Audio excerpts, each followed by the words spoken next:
What country is Jerusalem in? Trump's proclamation avoids some thorny questions. Washington President Trump recognized Jerusalem as the capital of Israel on Wednesday, but on Thursday, State Department officials stopped short of saying whether the U.S. believes that the city Jerusalem is actually in Israel. That seemingly contradictory policy demonstrates just how difficult it will be for the Trump administration to implement what the president called a recognition of reality.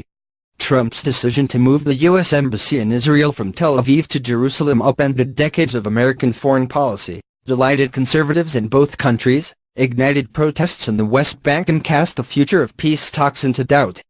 But it also left any number of political, diplomatic, and practical issues unresolved. How will U.S. passports identify people born in Jerusalem? How will the city appear on maps? What's the future of the Consulate General in Jerusalem? And where will the U.S. pay for and build a new embassy in the city where historic, political, and security considerations so often intersect? All those questions may be beside the point. It is pretty clear the embassy is not going to move to Jerusalem in the foreseeable future, so it is a moot point for the time being, said James B. Cunningham, a former U.S. ambassador to Israel and a fellow at the Atlantic Council. The political situation will outrun the technical details of how to move the embassy in the long run. For now, State Department officials said, there will be no practical change in how the U.S. deals with the status of Jerusalem. A 2015 Supreme Court decision, for example, upheld the long-standing practice of omitting the country on passports for people born in Jerusalem, effectively giving it a stateless status. That won't change, officials said. There has been no change in our policy with respect to consular practice or passport issuance at this time, said Acting Assistant Secretary of State David Satterfield on Thursday. U.S. government maps also won't change for now, he said. The president's decision speaks for itself, he said. He didn't go beyond that, and I am not going to go beyond that. While Israel sees Jerusalem as its undivided and eternal capital, the Palestinians also claim East Jerusalem as the capital of their future state. Previous presidents have said that the decision on Jerusalem's capital must come from a negotiated agreement between the Israelis and Palestinians. But even after Trump's decisive foreign policy pronouncement, State Department spokeswoman Heather Nauert declined to say what country Jerusalem is in.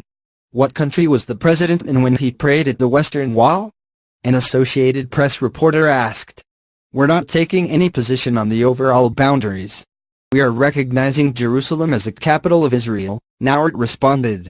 There are some questions that you will rightfully have about passports, for example, about maps.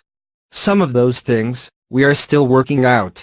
Another question, whether the president's directive to move the embassy can be completed during his presidency. We are not going to be doing that quickly, Secretary of State Rex Tillerson said Thursday in Austria.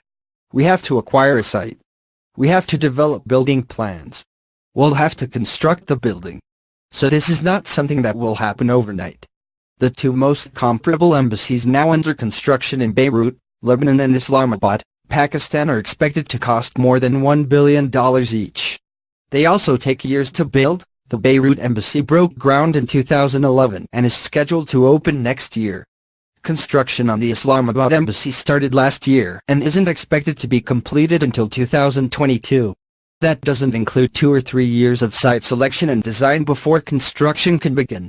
Finding a site for the embassy will also have the effect of taking the position that the embassy, wherever it's located, is in Israeli territory.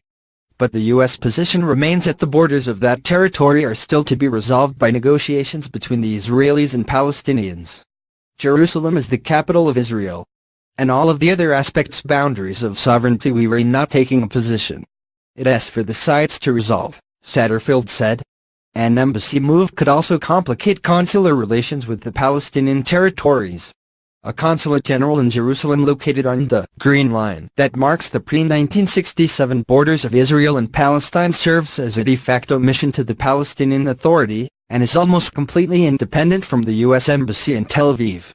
Closing or combining that facility would treat Israel and Palestinian territories as one state. Leaving it open would effectively put two separate U.S. missions in Jerusalem. Even if the embassy moved, Cunningham said, the U.S. would likely retain some presence in Tel Aviv. The facility houses about 1,000 diplomatic staff, plus Homeland Security, Defense Department and FBI personnel. The Israeli Ministry of Defense is headquartered there, as is every other foreign embassy. And there's a beachfront ambassador's residence on the north side of Tel Aviv. Could the U.S. ambassador even choose to live in Tel Aviv and commute to Jerusalem?